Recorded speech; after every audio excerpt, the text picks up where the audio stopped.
कि थोड़े धन खल बहुरानी। विपक्ष के लोगों के पास सीटें कम आ रही हैं, इस नाते वो बौखला रहे हैं। और एनडीए गठबंधन के पास जनता विकास के नाम पर, देखिए कल तक कांग्रेस की सरकार, सपा की सरकार, बसपा की सरकारें जब केंद्र में भी मिली जुली थी, प्रदेश में सरकारें हुआ करती थी, तो इन लोगों के राज में अनाज गोदामों में सड़ते थे। इन मोदी जी के राज में 80 करोड़ लोगों तक वही अनाज पहुंचाया जा रहा है जो गोदामों में सड़ रहा था। इस वजह से गरीब के इलाज के लिए लोगों के पास योजना नहीं थी, सरकार लंबे समय तक चलाए। गरीब अपने जब कोई बीमार होता था, हॉस्पिटल भर्ती होता था, तो वो घर के रकम बेच देता था, सूती रुपया लेता था, खेत रेहन रखता था। लेकिन इन तीनों चीजों पर विराम मोदी जी ने लगा करके 5 लाख गरीबों को आयुष्मान कार्ड के नाम पर इलाज के लिए पैसा दिया। किसान को किसान सम्मान निधि के नाम पे 6,000 रुपया दिया। उज्ज्वला योजना, जनधन के नाम से खाते, कल तक इन लोगों की सरकारों में बैंकों में खाते खोलने के लिए लोग तरसते थे कि हमारा खाता खुल जाए। तो ये सारी सुविधाएं मोदी जी ने जनता को उपलब्ध कराई। और जो कांग्रेस, सपा, बसपा नहीं कर पाई, 33% रिजर्वेशन महिलाओं को लोकसभा और राज्यसभा से पास कराया, तो माननीय नरेंद्र मोदी जी, एनडीए सरकार ने पास कराया। ये विपक्ष के लोग क्या बोलेंगे? अब मोदी जी ने तो कानून पास कर दिया कि हम बिजली फ्री देंगे, सोलर पैनल हम 75% सब्सिडी पर सभी लोगों के छत पे लगाएंगे और हम बिजली फ्री देंगे। ये क्यों नहीं कर पाए? ये तो सत्ता में थे ये लोग ना, क्यों नहीं कर पाए? अब मोदी जी तो कह रहे हैं जो महिलाएं हैं उनको हम काम देंगे और लखपति दीदी, 3 करोड़ महिलाओं को लखपति दीदी बनाएंगे। तो उनका विजन है कि हम गरीब कमजोर को विकास के रास्ते पे ले जाने के लिए, परिवार को विकास की तरफ मूव कराने के लिए काम कर रहे हैं। तो इन सब चीजों से जनता खुश है। जनता खुश होकर के मोदी जी के नाम पर वोट दे रही है। मैं तो गांव में गया, गांव में मैं जैसे जो बुजुर्ग नहीं पहचान पाते हैं, 60 साल 65 साल के हैं, 70 साल के, उन्हें पूछा कि बाबूजी वोट के दिया था? बाबूजी कौन पार्टी से हुआ? उनके बाबूजी हम लोग ऐसा सर्वे करत है। कहा बाबूजी हम लोग मोदी जी को, हम फूल वाला ही लगे, बाबू हमने फूल का वोट दे। मतलब ये ओपन मतदाता इस बात को कह रहा था। तो अब आप सोचिए ये लोग क्या किए हैं? इन लोगों ने पिछड़ों का हक लूटा, गरीबों का हक लूटा, दलितों का हक लूटा, मुसलमानों को सिर्फ नफरत दे करके लोग वोट लेते हैं। ये कभी पहली बार देश की आजादी में जो काम कांग्रेस, सपा, बसपा नहीं कर पाई, पहली बार मुसलमानों के लिए मोदी जी, योगी जी के राज में 51 बच्चे आईएएस पास हुए हैं। पहली बार ऐसा हुआ देश में। क्या बोलेगा कोई? ये मुसलमान को दिमाग में लोगों ने फितूर भर दिया, नफरत। और मोदी जी, योगी जी चाहते हैं भाईचारा, मिलत। आओ, देश में जो काम हो रहा है, केंद्र और प्रदेश सरकार की योजनाएं, उसका लाभ उठाओ, बच्चों को अच्छी शिक्षा दो, स्वास्थ्य, रोजगार, हर चीज तो दे रहे हैं। कहीं एक भी लाइन किसी योजना में मोदी जी, योगी जी की राज्य में कहीं एक लाइन लिखा हो ये मुसलमानों को मत देना? कहीं है?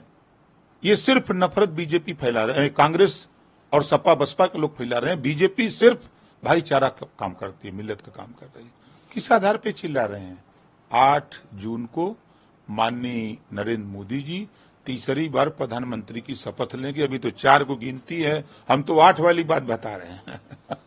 लेकिन जयराम रमेश कह रहे हैं कि मोदी जी और अमित शाह मिलकर मनोवैज्ञानिक खेल खेलते हैं। वो ये आंकड़े इसलिए जारी कर रहे हैं, या वो जो फर्जी जो एग्जिट पोल है वो इसलिए जारी कर रहे हैं ताकि इससे सरकारी तंत्र या जो अधिकारी हैं वो दबाव में आ जाए और वो भारतीय जनता पार्टी के साथ रहे। 295 सीटें इंडिया गठबंधन जीत रहा है उनके साथ। तो उन्हीं की सरकार में 14 में चुनाव हुआ था ना, तो उन्होंने क्यों नहीं मनोवैज्ञानिक युक्ति लगाई? उन्हीं की सरकार में हुआ था। उस बार भी तो मोदी जी, तब तो उनकी सरकार नहीं थी, मोदी जी प्रचंड बहुमत से जीत के सरकार बनाए।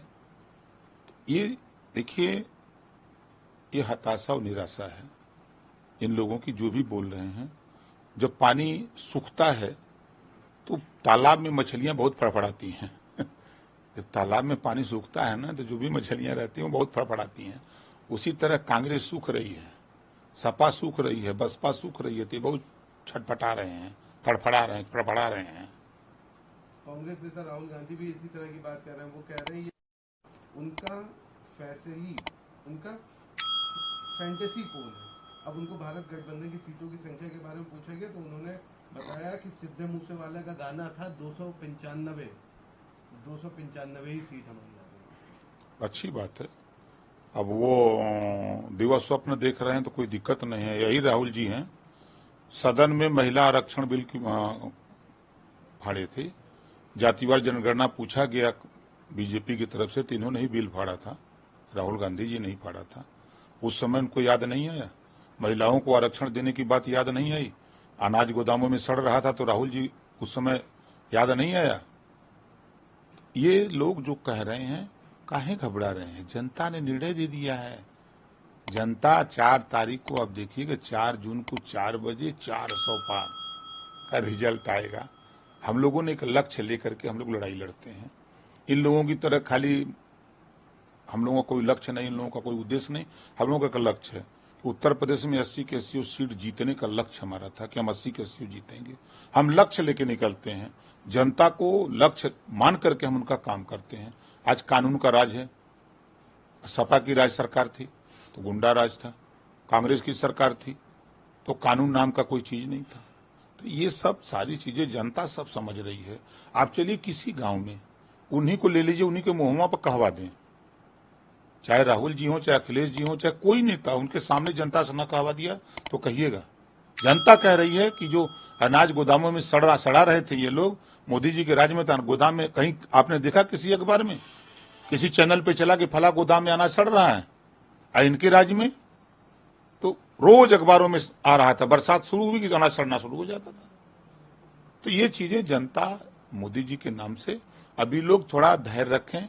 अब 20-25 साल तक ये लोग मजा लें, और बात तो फिर सोचिए। आप कह रहे हैं कि मोदी जी के राज में इतना काम हुआ, अखिलेश यादव कह रहे हैं कि मतगणना से सीटें, जी मन की बात करने से सीटें ला रहे हैं, आप कह रहे हैं कि इतना काम हुआ है। अभी तो 4 को गिनती होनी है ना। हम 8 जून को माननीय नरेंद्र मोदी जी देश के प्रधानमंत्री की शपथ लेने जा रहे हैं। अभी लोगों को पता है, अभी गिनती नहीं हुई है। हम 8 जून की बात कर रहे हैं। आप देखिएगा, ये लोग भ्रम में हैं, ये लोग तैयारी करें और कुछ करना नहीं है। ये जितना चिल्ला रहे हैं ना, ये लोग नारा लगा रहे थे ना कि खटाखट खटाखट खटाखट बोल रहे थे ना। 4 जून को देखिएगा, ये खटाखट खटाखट हवाई जहाज में बैठेंगे, कोई इटली जाएगा, कोई जापान जाएगा, कोई कहाँ जाएगा, ये खटाखट खटाखट भागेंगे सब। एक आखिरी सवाल रहेगा, आपने एक बात कही कि मोदी सरकार में मुसलमानों के लिए, वही मुसलमान भागता हुआ नजर आता है बीजेपी को वोट देने के नाम से। ये कांग्रेस सपा बसपा के लोग नफरत सिखाए हैं। आजादी के बाद नौकरियों में मुसलमान 38% था, आजादी के बाद उसको आज 1% पर लाकर किसने खड़ा किया? बीजेपी ने किया है। यही कांग्रेस सपा बसपा के लोगों ने किया है। बहुत हिमायती सपा बनती है ना, बहुत वोट देते हैं मुसलमान,